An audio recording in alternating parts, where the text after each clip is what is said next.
Okay, well, good morning, everybody. Thank you for attending this session. It's 11:15, and we're going to go ahead and get started. That's great. This session is titled Experiencing Potential, Sparking Vision, and Driving Progress with Demonstration Projects. So if you're here to hear about heat planning, that's in the other, the Manship Theater, but I hope you stay for this one because it's going to be a really great conversation this morning. So my name is Kim Marisek, and I'm the Director of Planning here at the Center for Planning Excellence. I want to remind everybody that this session has been approved for continuing legal education credits. Attorneys, if you're here, should have received a CLE form at check-in. Planners, landscape architects, and lead professionals can also receive credit, and there's information available at the continuing education table, which is by the far entrance to the Manship Theater. I want to thank our session sponsor, which is Smart Growth America, plus all the summit sponsors who are listed in your program and in the slideshows between sessions. Without these sponsorships, the summit would not be possible without their support. So as I said, I'm Kim Marisek. I'm the Director of Planning for the Center for Planning Excellence. And I want to give just a little brief introduction to our panelists here today. I'm so excited to have all them here to share with you the experiences that they've had doing demonstration projects in their communities and in communities throughout the country. So our first panelist is Steve Davis. Steve was an award-winning journalist before following his interest to Smart Growth America, where he has worked in various capacities since 2006 within SGA's Transportation and Thriving Communities team. Steve currently focuses on strategy and long-term initiatives for all of Smart Growth America's transportation programs, including Transportation for America and the National Complete Streets Coalition. Thank you, Steve, for joining us here today. Next to Steve is Mayor White. Mayor Rosalind White is a passionate community leader in the historic city of Abbeville, Louisiana, which is a beautiful city. If you haven't been there, you should go. She is the first female to serve as mayor and has hit the ground running during her first term. Mayor White is dedicated to rural development, community enrichment, environmental conservation, and health. Under Mayor White's leadership, Abbeville has seen significant progress in acquiring funding aimed at improving the lives of residents and fostering a thriving rural environment. And to her right, your left, is Michelle Reynolds. Michelle is in a role as the Health and Wellness Coordinator at Move Bunkie Forward, which is a nonprofit organization that she uses to leverage her passion for well-being to create and implement programs that inspire healthier lifestyles. Her dedication resonates deeply within the community, motivating individuals to prioritize their physical and mental health. And Bunkie, also a great community in rural Louisiana, and I would encourage folks to visit that location as well. The session today is really about how communities can really use demonstration projects as a tool to foster community engagement and to catalyze growth and development in the way in which they want their communities to evolve. This session offers a glimpse into the pivotal role demonstration projects can play in a planning process through a couple of case studies, as well as the other experiences that they can share, and hopefully gives you some recommendations or insight into ways you can bring this back to your own local communities. So with that, I'm going to stop and let Steve come up and start the presentation. Thanks, Kim. Thank you, CPEX, for organizing this great summit and inviting me here today. It's a real pleasure to be here. So thank you, CPEX. Thank you, everybody, for being here. I'm going to talk about four things today. Why do we need these quick build demonstration projects? What are quick build projects? Maybe that's a better place to start. What are the benefits of these projects, and how can we get started with these projects? But I wanted to ask a couple questions real quick before we get started. Who knows what a quick build demonstration project is? You can raise your hand. Tactical urbanism, safety pilot project. That goes by a lot of different names. Okay, people know what they are. Who's experienced one firsthand? Drive through, walk through, see one, hang out in the new parklet, et cetera. Okay, who has been involved in designing or implementing one? Okay, this is good. We're starting from 5 on the way to 10 here. This is great. And who would like to do a quick build in their neighborhood or their community? Okay. We should see all the hands of everybody who's done one, right? Everybody wants to do one again. I hope. Okay, so first, why do we need these quick build demonstration projects? The number one reason is because our streets that we have built for the last 50, 60, 70 years are dangerous by design, many of them. And the scale of the problem is hard to wrap your head around. These shots, I think, are actually from Mississippi, so y'all can look down on your Mississippi neighbors for a minute. Pedestrian fatalities have gone in one direction for the last nearly 2 decades. 68% since 2011. Now, these are just deaths. These are not near misses. These are not injuries, which went up, I think, 12% from 21 to 2022.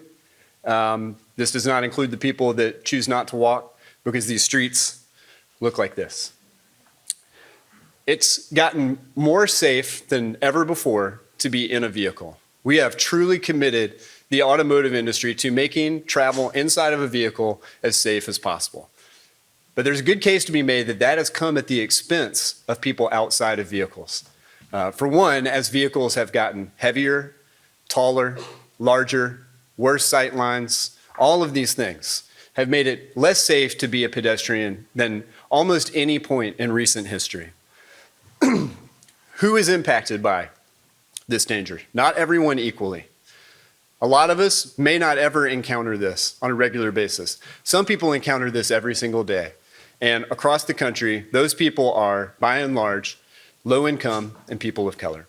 They bear the burden of this problem. And where are the most dangerous streets? The most dangerous streets are what we call arterial highways, arterial roads. Multi-lane roads that in a lot of us, even in a lot of our small towns, this may be a state highway that's also Main Street. I know this is, I think, the story in Abbeville. Maybe used to be a state highway, right? Not a state highway anymore. And they get designed for one purpose only, to move as many vehicles as fast as possible. All other considerations are secondary to that. And they look like this all over Maryland. We've got Mississippi, we've got DC, we've got a few places in here. These roadways represent a pretty small percentage of the overall US roadway network, just somewhere between 13 and 15%. But this is where 60% of all fatalities occur on these roadways. We know how to make these roadways safer through design. There's a lot of things that we can do to address this crisis, but we like to focus at Smart Growth America and the Complete Streets Coalition on design and design interventions. There are a lot of things that we can do, and the great thing about it is that they make the streets safer for everyone. But you start with the most vulnerable users of the road, those who are impacted most, those who are most likely to die, those who lack the protection of a vehicle. And when you do that, you make a street that works better and that functions better and that keeps everyone safe. And you do it with narrower lanes. You put crosswalks where people need to cross. I went and walked a whole long stretch of Florida Street this morning in Baton Rouge. Didn't see a crosswalk even at the intersections. Walked 2 miles. It's astonishing. Basic infrastructure, right? We put crosswalks, you might put bike lanes where appropriate. You slow people down. I saw in some of the Q&A about the Abbeville project, somebody noting that they didn't like it because it made them slow down. They were kind of confused. They didn't know what was happening because it was different. That's great. Slow down, right? Confusion is not the right word. It's called attention. You're having to pay attention.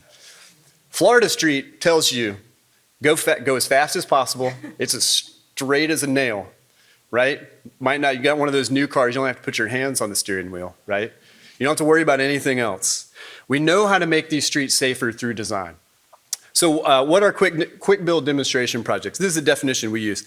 Temporary installations to test new street design improvements that improve safety and accessibility. And they take a lot of different forms. These are a lot of projects that we've been involved in the last few years. You'll see things that are that range from it's going to be there for a weekend, piles of mulch don't tend to stay in the roadway when you put them there for very long. Orange barrels, pretty easy to move out of the way. And then you've got flex posts bolted to the ground, probably going to be there for a little while. Might be a 3-month project, might be longer, might be a temporary project that never goes away. That happens sometimes with temporary projects.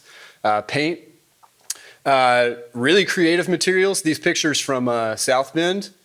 From a few years ago. I think this is when Buttigieg was the mayor. We did some work there on some demonstration projects. These are those things, I don't even know what they're called. They're filled with like peanuts. They put them in front of the storm sewers to keep construction trash from going down there. So they used those and rolled them out into the street. Sometimes they have an educational component, which is a great thing to do, especially when people are walking. Explain to them what these features are, how they work, what's going on with this project. There are a lot of reasons to do these demonstration projects. There's a lot of economic reasons. There's a whole host of reasons, but I want to focus on just these 6. It's a great way to improve safety quickly on your most dangerous spots, your most dangerous corridors, your most dangerous intersections. Doesn't even have to be a super dangerous one, but it's a great way to test something really, really quickly. And it's a great way, number 2, to test specific designs, materials, interventions. I think these examples are actually all from the South Bend project you see up here, and it kind of explains what they are.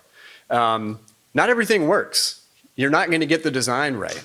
So it's part of the problem of the complicated, long capital process. You put something in the ground, it may not have been the right thing. It might not have been tested. It might not have been vetted with the community. This gives you the ability to try something out and see if it creates an issue, see if it can be better, make it iterate, improve, and then do something that's permanent. It's a great way to develop new knowledge and partnerships. Get people to the table who don't come to the table often. We were doing a project in Alaska, in a small town up there. The state engineers, because we were working on state-owned roadways, had never been to that town. They're planning projects and doing engineering in a place they've never visited. Getting people to the table together, it's hard to overstate how important that is. And then these two together, I'd lump together, engage everybody involved and gather valuable feedback. When you do a demonstration project, it gives you a chance to do like a pop-up event, basically. Doing good public engagement is hard, right? Doing meetings at inconvenient times and inconvenient locations people can't come to. When you go into a demonstration project, there's your public engagement right there. People get to see it, who use it, who ride the bus, who walk that street, and they can talk to you. They can give their feedback. It's a great way to create a much more helpful feedback loop than we're having a meeting in the library basement this Wednesday at 5:30. I hope you can make it, right? Who comes to those? People who are angry, right? Yep. Okay, it's also a great way to build support for permanent projects. This is a project we did last year in Wenatchee, Washington. This is the before on the left. The right is after they made it permanent. So what they did temporarily, I should have a picture of that in the middle to show the progression. But they closed down a little slip lane. They reclaimed some space that was literally just not used very well. The intersection works better. It's safer. They engaged all the business owners, and they were able to make this permanent. And they did a permanent project that had wide and broad support from the community because they had tested it first and because they had had conversations with everybody about the project. It's a great way to build support for permanent projects. So look for opportunities to do these. You know, sometimes they're pretty obvious. Every city, town, parish, you know, has a pavement resurfacing schedule or a restriping schedule. Find out when that schedule is. Look at when the roads are coming due. And that's a great time to go and test an intervention. You've got planned construction, things where you can adapt. You know, we're gonna, reconstruct this road next year. Let's go and test something out now to see if we should change that. Existing community desires, ask people. Go walk around your city. Mayor White was telling me how much she loves to walk around Abbeville. It's a great way to bump into people who walk, right? Ask them. Ask them where they don't cross the street. Ask them why they do cross the street here and not there. You get great feedback that way. Okay, so 5 key steps to doing a demonstration project right here. They're more than just a single project. They really should be part of a holistic, comprehensive approach to improving the infrastructure and the safety and the quality of life and the economy in your community. So you got to see them as part of a whole. It should never just be a one-off. How does this fit into your comprehensive plan? How does this fit into your 5-year transportation plan? That sort of thing. Work with the community to develop a vision. These projects should never be top-down. These projects should really be bottom-up. What do people want? What can we test? What do you want to see improved?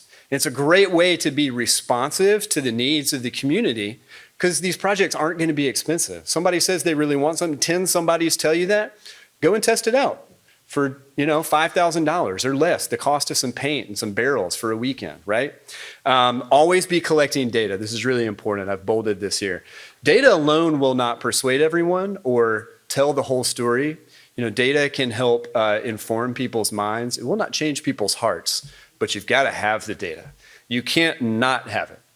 Always be testing things. Get a good baseline before you do the project.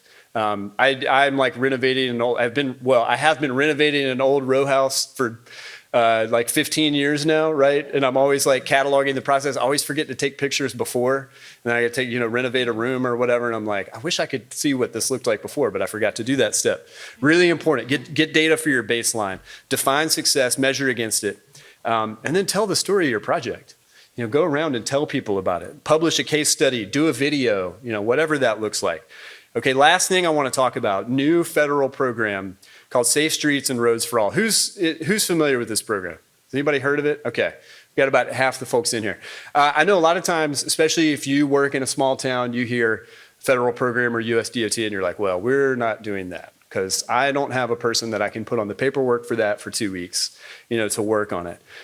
This is an incredibly simple program, and cities, towns, parishes, almost any unit of government can apply for these funds directly. DOTD, not involved in this if you want to do this in your town where you live. You don't have to go through them, right? You can get this funding. This is the third round, and this round they're doing in 3 batches for the planning grants. First one's already passed. There's 2 more chances. If you miss out on May 16th or you don't win one in that, there's another chance in August, all for this one single round for this fiscal year. There's $1.3 billion. It's a lot of money. The implementation grants are for construction, capital improvements, that sort of thing. There's over $400 million for planning. Congress made an enormous mistake in the drafting of the infrastructure law, and they required 40% of this new program, brand new, to go to planning activities, which by definition are significantly cheaper than, you can see the capital projects, they're on here, go up to $25 million. That money disappears quick with a lot of capital projects, right? You can do tons of planning. So USDOT made an adjustment and said, demonstration projects are an acceptable use of planning dollars. So you can apply for a planning grant and do quick build projects. The application process, if you got like a gifted high schooler, you can probably draft them into city government to help you write this thing. It's 2 pages long. 2 pages long for requests under $1 million, right? This program is a competitive program that is not competitive. They have not been able to give away and award all of this planning money. This planning money is sitting there for you if you want to apply for it. And if you get a grant for $100,000 or $200,000, that's a lot of quick build demonstration projects. Mayor White, how much was your project that y'all did in Abbeville? The demonstration? Yeah. Out of pocket for us might have been, I would say, less than $3,000 because most of everything was either donated or through partners that provided supplies. There you go. So 33 projects for the minimum grant amount. It's $100,000 is the lowest grant that they'll give out in this program. USDOT folks have kind of informally told us, if you can put together an application that qualifies, you're virtually guaranteed to get money for this, right? You can directly receive the funds. You can also partner with other jurisdictions. You could partner with your parish. You could partner with your state and do something really comprehensive regionally. Baton Rouge could go in together with the city and the MPO and DOTD and do a lot of stuff together if everybody could get on the same page to do that. If you want to get a capital grant, you have to have a planning grant first to do a safety plan, or if you have a Vision Zero plan in your community, something like that, there are ways to certify that with USDOT so that you can go then and apply for an implementation grant to do capital, permanent, those kinds of projects. So, all right, I think that's it. Just under the wire. I haven't gotten the stop sign yet. We would love to help you with these projects. Come and talk to me after. We've learned a lot in the last few years. There are other people that we can point you to, other people here in Louisiana. But we'd be happy to help. And that's it. Thanks a lot. I think I'm going to turn it over to Mayor White, who's going to come and talk about her experience in Abbeville, which is awesome. I'm excited to hear about it. So thanks, everybody.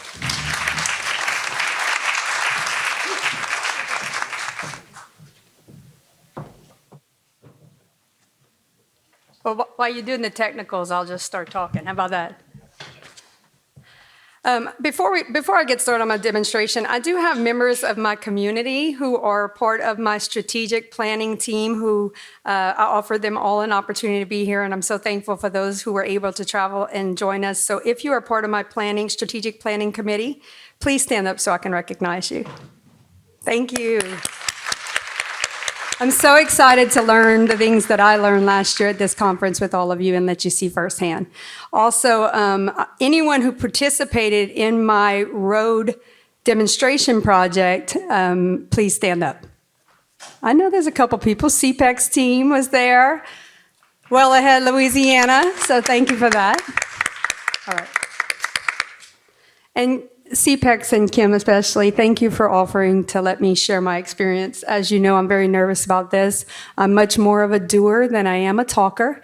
But I'm excited to tell you about our experience in Abbeville, what our demonstration was, unless somebody has another plan for me. This is not what Abbeville looks like right now. For those of you who don't know, Abbeville is a very historic town. And over the years, our downtown area, DOTD created, there were two highways, Highway 14 and Highway 82 that dissect our town. They cut right through the center. Our town is a traditional European-style village founded by a French priest in the 1850s. It's absolutely charming, but it is a nightmare to get around our downtown because of the highways.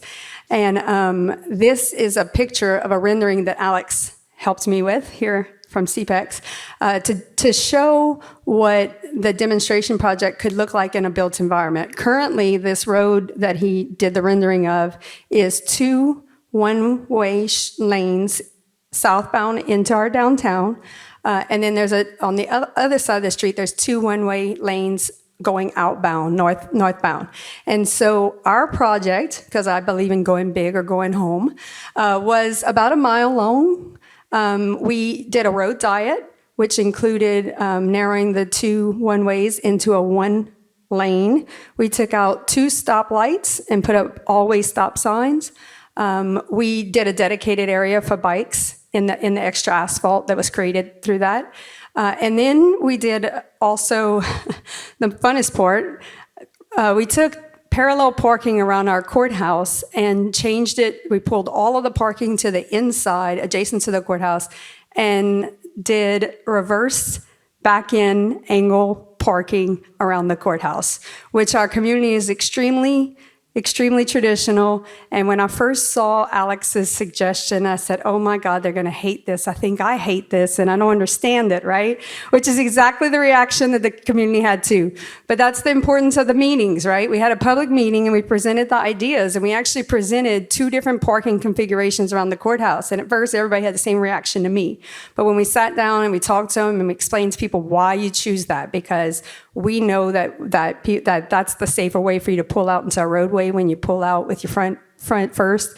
And so actually the community voted to try that first. And I was very surprised by that, but they had input as to how we laid out this demonstration. So we had a pre-demonstration meeting, and I guess I'm flipping the slides, right?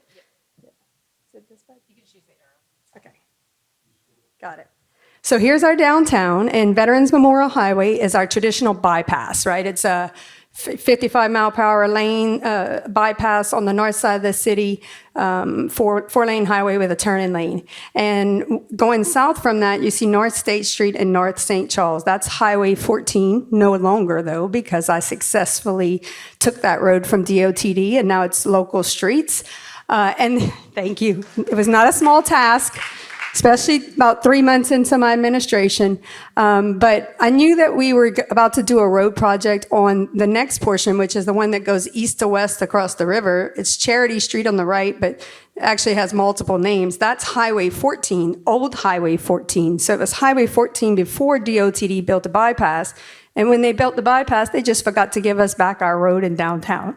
So I just took that back from them also. So all of the areas that you see in yellow are state highways, but we're slowly taking all of them except for the bypass will come out of DOTD's control and be city streets in the next 7 to 10 years. But immediately we took Highway 14 and Highway 82 because I wanted to get the highways out of downtown, and we needed to get them fixed, and DOTD didn't have the money to fix them. So I said, give them to me, and I'll work with my legislators, and we'll get money to fix them. So that's exactly what we did. So this I got invited to the Walkability Action Institute, which was put on by CDC, Well Ahead, and CPEX. And Kim and I and the Center for Planning Excellence was kind of working with me on some stuff in the city. And she called me because she knows I like to do the walking and biking, and it was one of my visions for the community. She goes, "Hey, there's this opportunity. I don't know if you'd be interested in it. They asked us to help put this class on. We're inviting communities. Do you want to go?" And I was like, "Absolutely," because I say yes to everything. That's how I got up here today. But anyway, so she said, "Okay, well, you need to bring a traffic engineer, and it's a multifaceted team that you got to put together." And I'm like, "I don't have a traffic engineer. I just have a civil engineer." But I was like, "I'll invite him." And so we decided to attend this Walkability Action Institute. And ahead of that, they gave you some homework. And they said, take pictures of intersections that you think are unsafe that you would like to figure out solutions on how to fix. So the picture on the top left is actually, I walked up to the top of City Hall. It's a 4-story building in downtown. It's an old hotel. And I took a picture of the intersection at my window of my office. And just beyond those green trees underneath them, you can't see them, is our courthouse. So our city hall, our courthouse, and the building on the right corner is Nehemiah Projects. It's a nonprofit that operates. And so this is actually during the day, one of the busiest streets for people crossing because our court, it's our courthouse. So we have court cases going on all the time. And so I just knew, I watched out my window, people going the wrong way. It's basically a roundabout, right? It is a one lane coming up from two lanes coming up from the south. But when you get to that intersection on the right-hand side, you're not supposed to go straight. You're supposed to take a right. Well, people on a weekly basis, I would watch trucks and vehicles go the wrong way because they don't know how to navigate it. They're confused when they get there. So I knew it was unsafe. So I took that picture. And then I took a few more, and I turned them into the Walkability Action Institute. So when we arrived, this is our team working together. Actually, I have to tell this little brief aside. The guy on the left is my engineer. And when I first got elected, before I was ever in office, I said, "Todd, this is a list of things that I want to accomplish." And he looked at me and he goes, "You've been thinking about this for a long time." And I said, "Yep, I sure have." I had a notebook. And so in it, I said, don't ever talk to me about a road project, a drainage project, or a sewer project unless you talk to me about how we can use that space for the people that live in our community. So I get that you only think about moving water, sewer, electricity, and cars, but I think about people. So every time we sit down to design a project, I want you to think about that.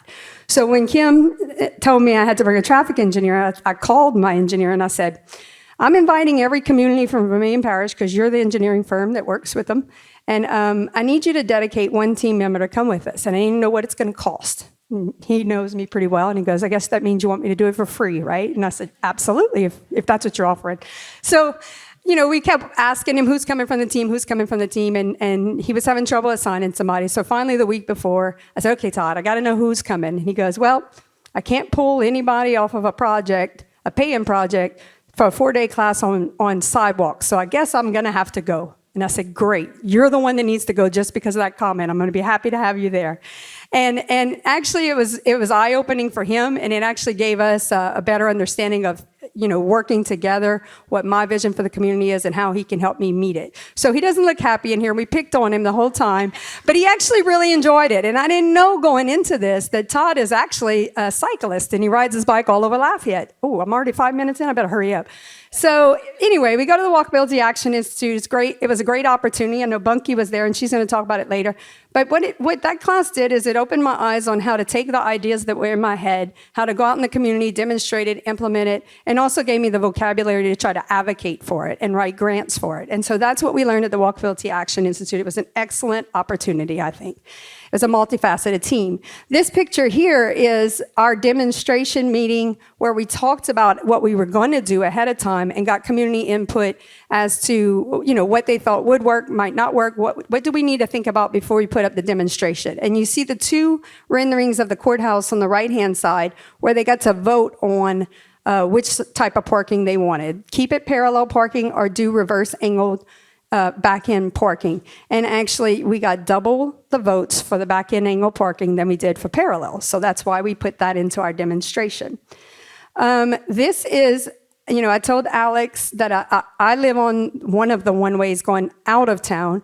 And because we don't have a high traffic count and people get frustrated, we all have road rage in these days. We're all in a hurry to get to nowhere, to get to another stoplight. I got tired of watching them use those roads as a raceway. So I said, well, how do we by design slow people down coming into town? Let's be thoughtful about this. And so the CPEX team offered this redesign of an intersection with taking down a street light and putting four-way stop signs with an offset to the intersection, so people have to slow down when they navigate through it. And this is us putting up the demonstration. And actually, it was a lot of fun. And I thought my city team was going to hate it the most. And they have become the biggest champions of this team. They have taken ownership of it. They are protective of it. And it took us 2 days, 2.5 days. It was a quite labor-intensive project. But in the end, we had a lot of fun doing it. We had a lot of crazy stares when we put up the barricades along. I don't know if we have a picture of the barricades, but when we put the barricades up along the one way coming in, everybody after 2 days said, well, when's the parade?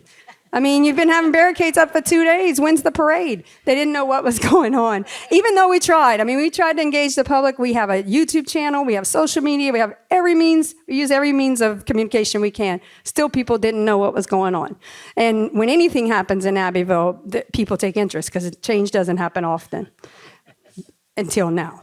So this is an after. So after the meeting, after the demonstration, we put it up December 15th, and we left it up for.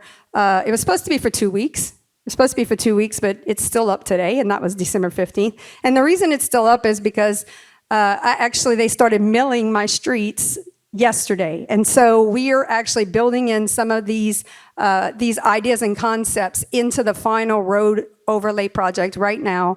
My council supported it. We did have a lot of opposition from the community, but thankfully we had more support than we had opposition. And so, this is a post project, or it was supposed to be post project for feedback and anything we wanted to change. What we learned from here is the thing that people were most uncomfortable with was the back end angle parking. So instead of taking the demonstration down like we had planned, we went back out and we restriped all the parking into front end angle parking, just to show that we were open to change and open to ideas. And really, truthfully, what you want to do is, as Steve said, test the concepts and know what doesn't work in your community before you spend $1 million building it, right? Because that's not an opportunity, and it's not the way we've approached projects in the past. But the feedback you can get from it is amazing and really helps a better project that has more community buy-in. So it's very important. And this is taken from the top of City Hall also. This is when we first painted the back end angle parking. You can see how bad the roads are. That's why people are really mad, because they think I painted instead of fixing the road. They didn't quite understand that the road was getting fixed anyway. I was just trying to see how we wanted to fix it, even though we tried to iterate that. But and so what we accomplished is, I know I'm out of time, but what we accomplished on the one way coming in, we had, I think it was 65% of all vehicles were speeding.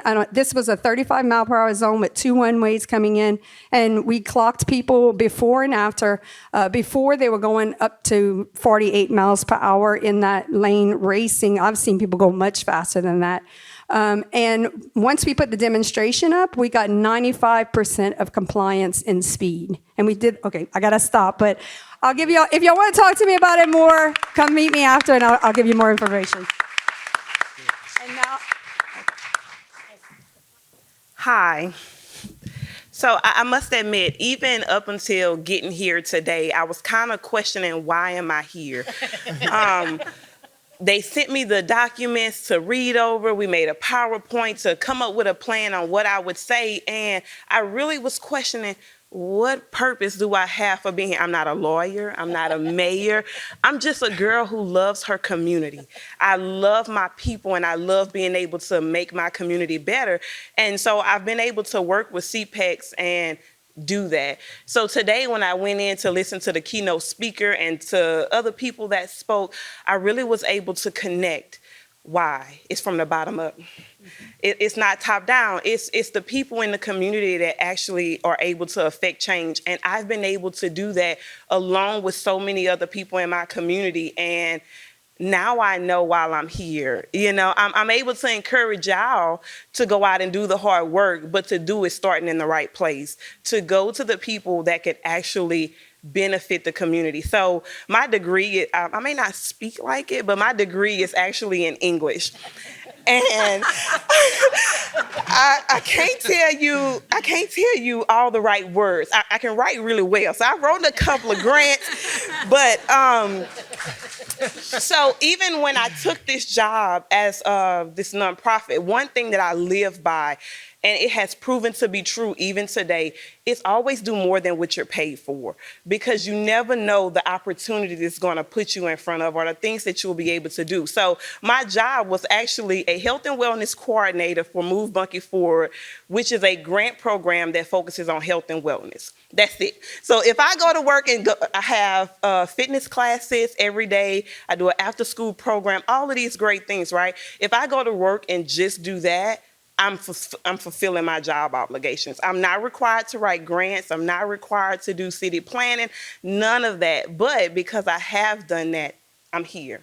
I'm able to come and talk to y'all. So I always do more than what you're paid for, okay? Bunkie's future and walkability, developing the vision. So we started these demonstrations with CPEX in many different projects, and it has resulted in a pocket park, enhancement to a park that we have. This is one of the very first meetings that we had. I'm really good about gathering people, right? So I go and I'll grab people by the ear and say, hey, I need you to come and do this. And so a lot of times we'll get a good turnout because it's relationships.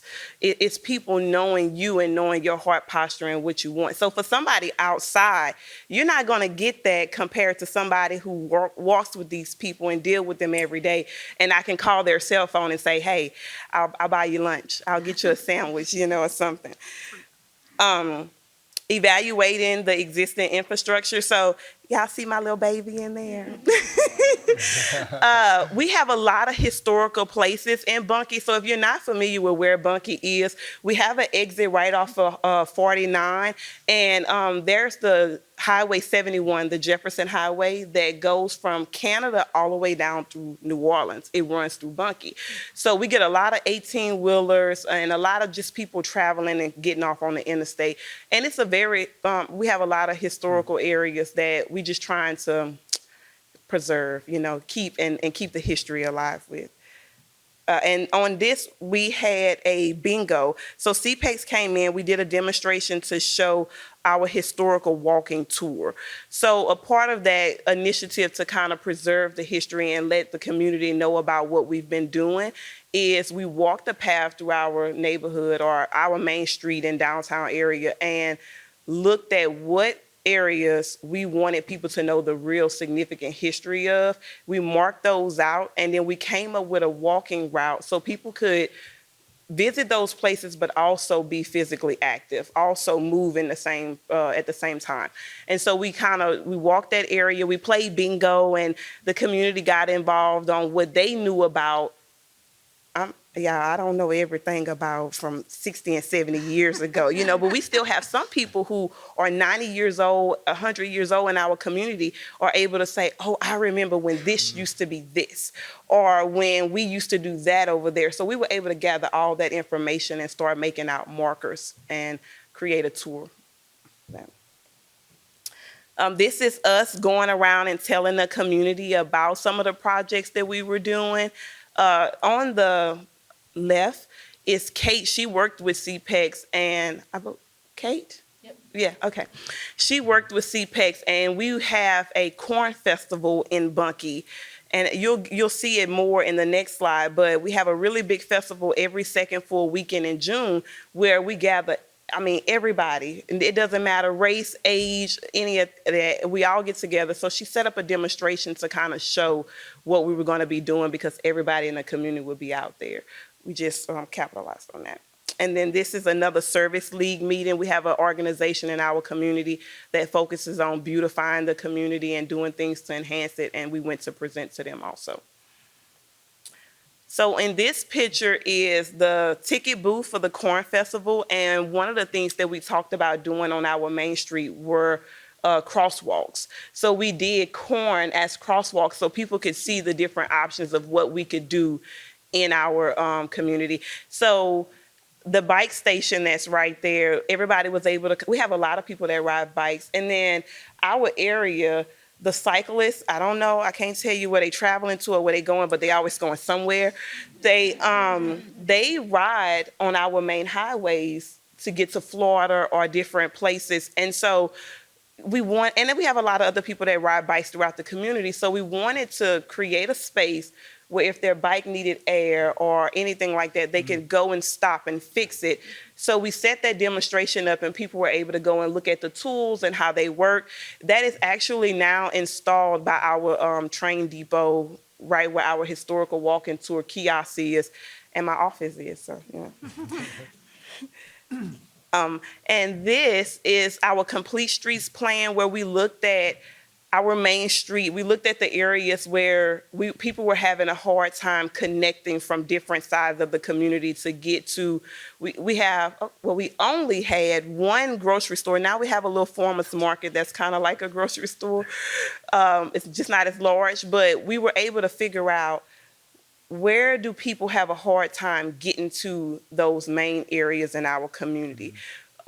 What's the best ways for them to get there? If we were to build new infrastructure or change lanes and put crosswalks, where do people cross at the most? What's the hardest thing for them to do in order to get to where they're going? And we came up with a great plan for that, including crosswalks we talked about. And y'all, Bunkie only has 2 red lights. And we even talked about what's the little things that you press the button and they light up and tell you to go walking.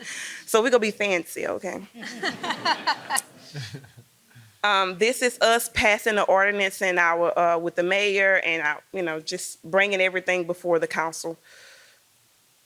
And so my gifts, even though I'm not familiar with all the terminology that you all may know, my gifts are organization, administration, and I love to finalize. I love to close and wrap something up. My to-do list gives me joy every time I check something off.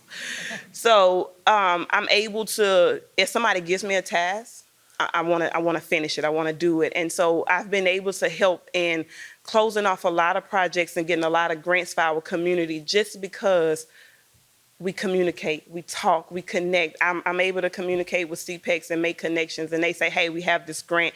How can we help you get it? Let's get this money. Let's do it, So, and we were able to get $1 million from the TAP grant, which was going to give us our speed radars. That's the visibility beacons, the crosswalks, and update our sidewalks so they were ADA compliant. Yeah. So this is our picture of our kiosk. They got a bad picture of me on here, but it's not a good picture, but it's okay. The main thing to focus on is the kiosk, okay? It gives a map of our community. It marks out the 12 or 13 historical spots that we wanted to highlight to show people. And they have little pamphlets on there that gives out information for each one of the spots. Oh, girl, I'm good. I got 5 minutes and I'm done.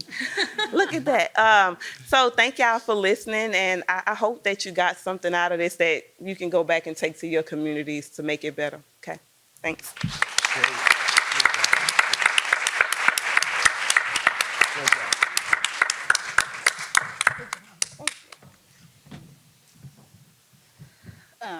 Well, thank you to our panelists. That was really great. I really appreciated the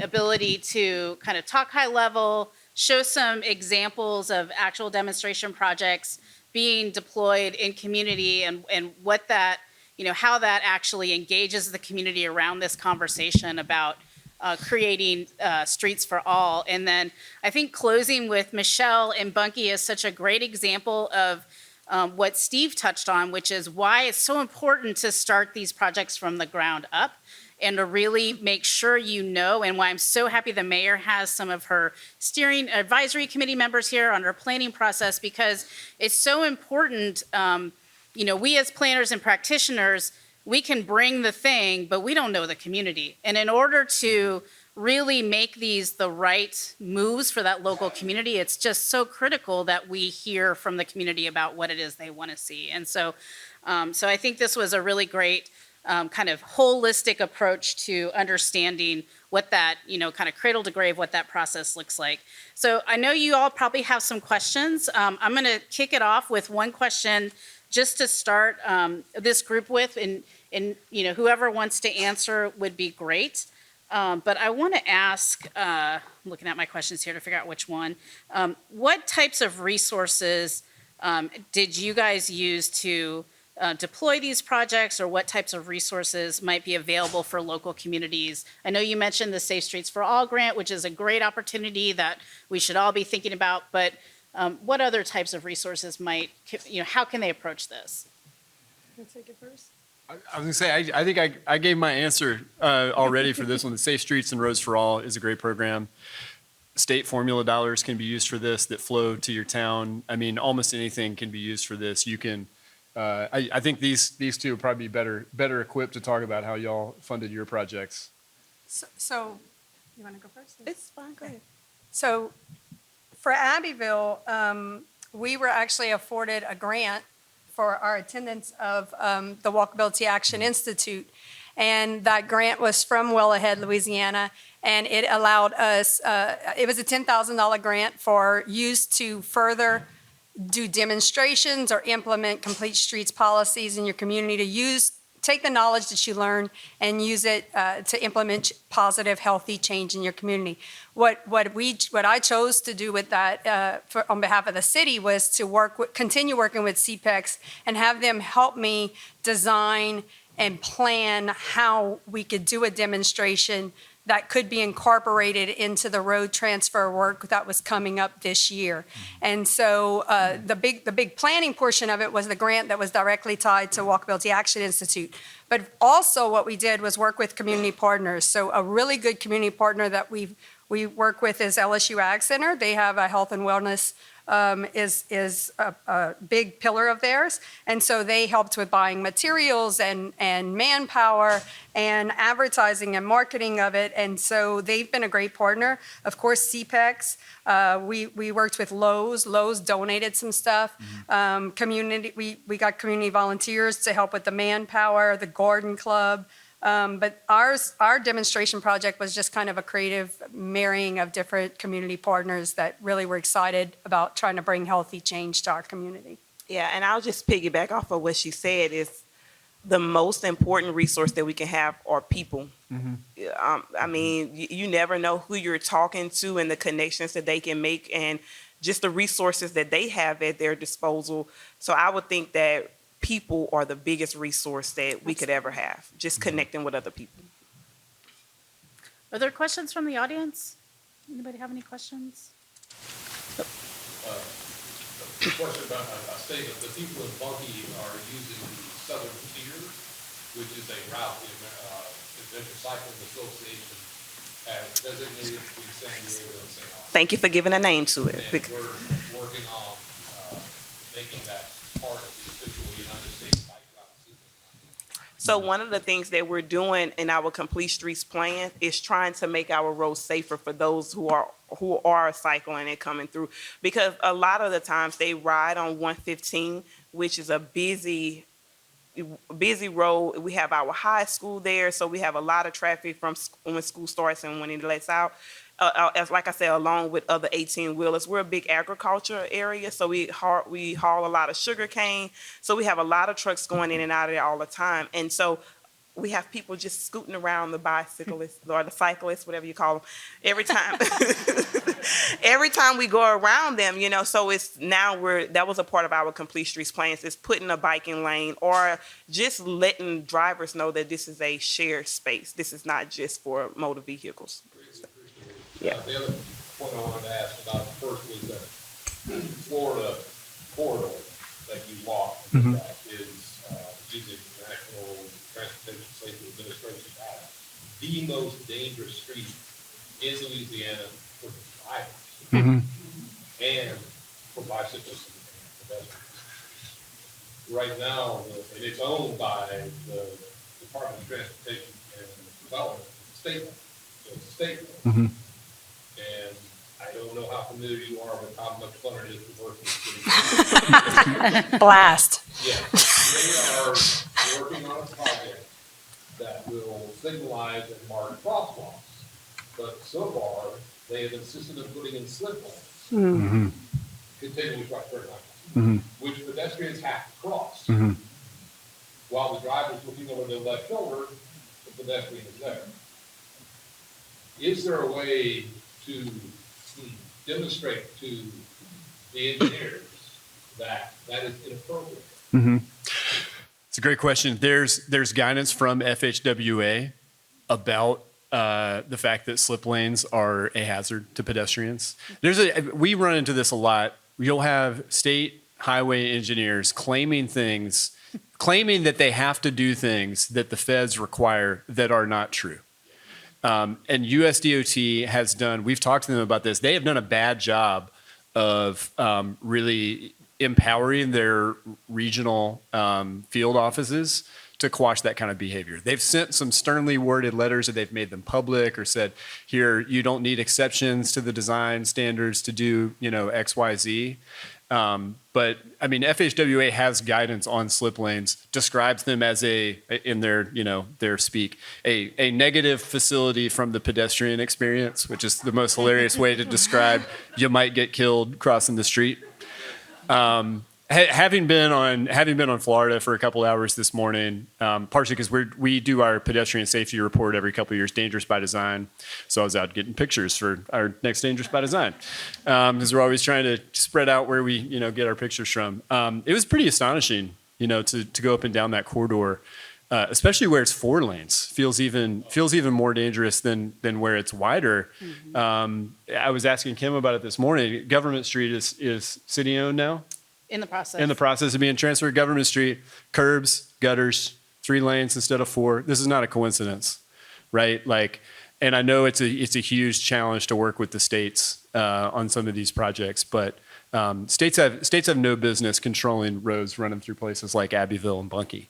They don't belong with their standards. It by all means, if they want to come to the table and talk about, priorities, but their priorities are not the same, and they don't match up what you need to create a place for people to live in and for a place for people to process. They're obsessed with, carrying people through a place, not people to a place, building a place. So. Yeah, I like to say my downtown's not a drive-through. If all you want to do is drive through it, go around. Use the bypass. Yeah. Jessica?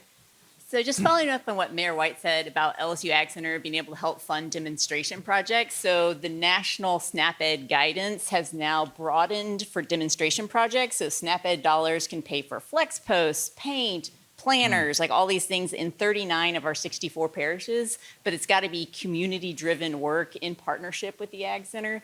So you can reach out to me, and we tend to have money for that in the summers. So that's when we can spin down. I mean, it's not a guarantee, but there's often money available for demonstration projects. Great partner for these demonstrations. Other questions? Nothing? I'm sorry? Book recommendation? Do you have one? I do. Okay. I thought you were asking me for one. I was like, okay, let me think. It was just published a week or so ago. It's called Killed by a Traffic Engineer.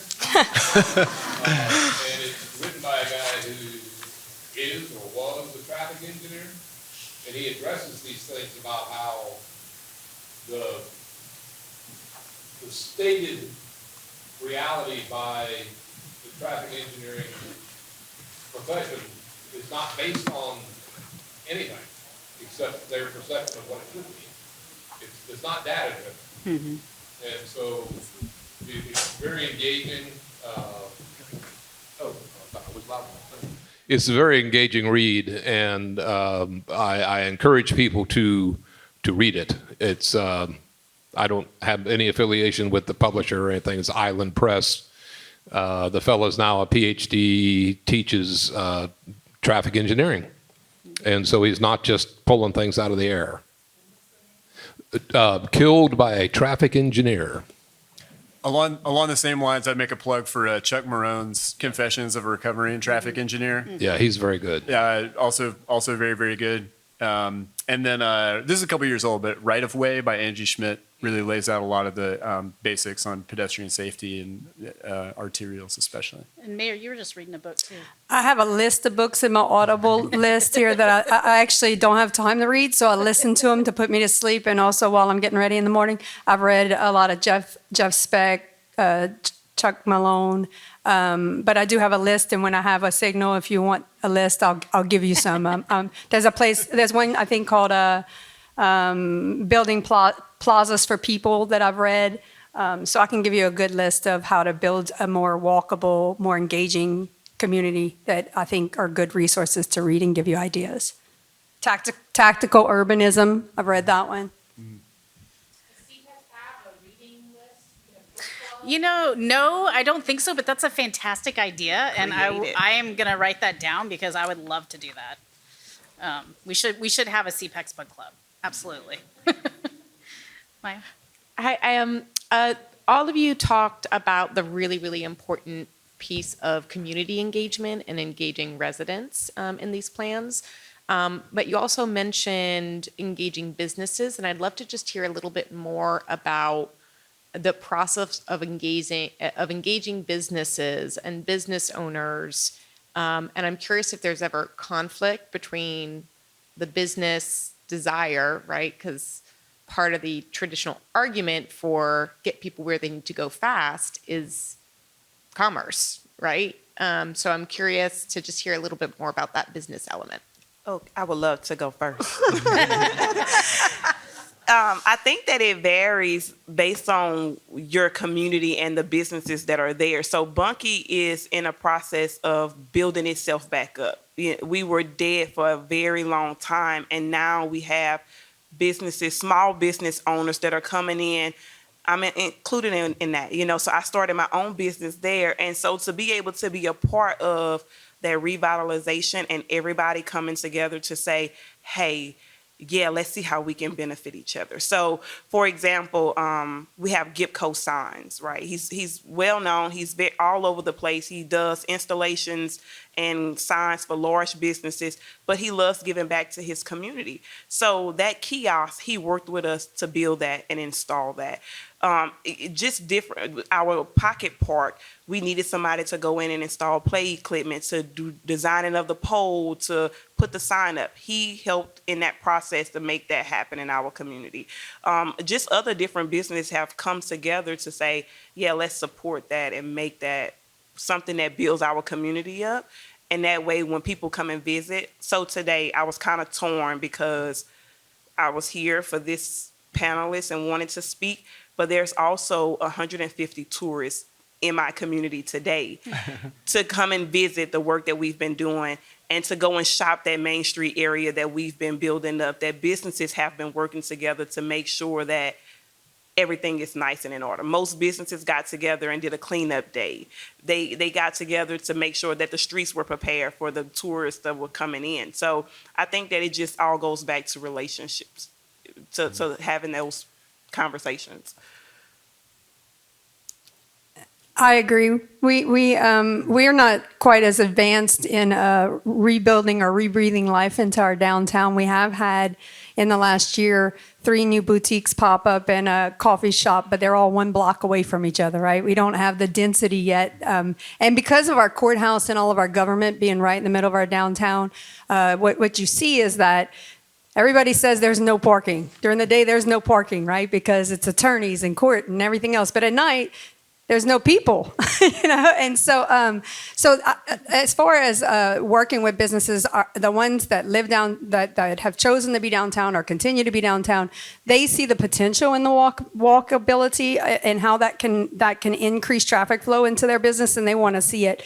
But there is a lot of conflict over parking, which I keep saying if this is successful or when it's successful, hopefully we need less parking because more people are walking and less people are in cars going through downtown.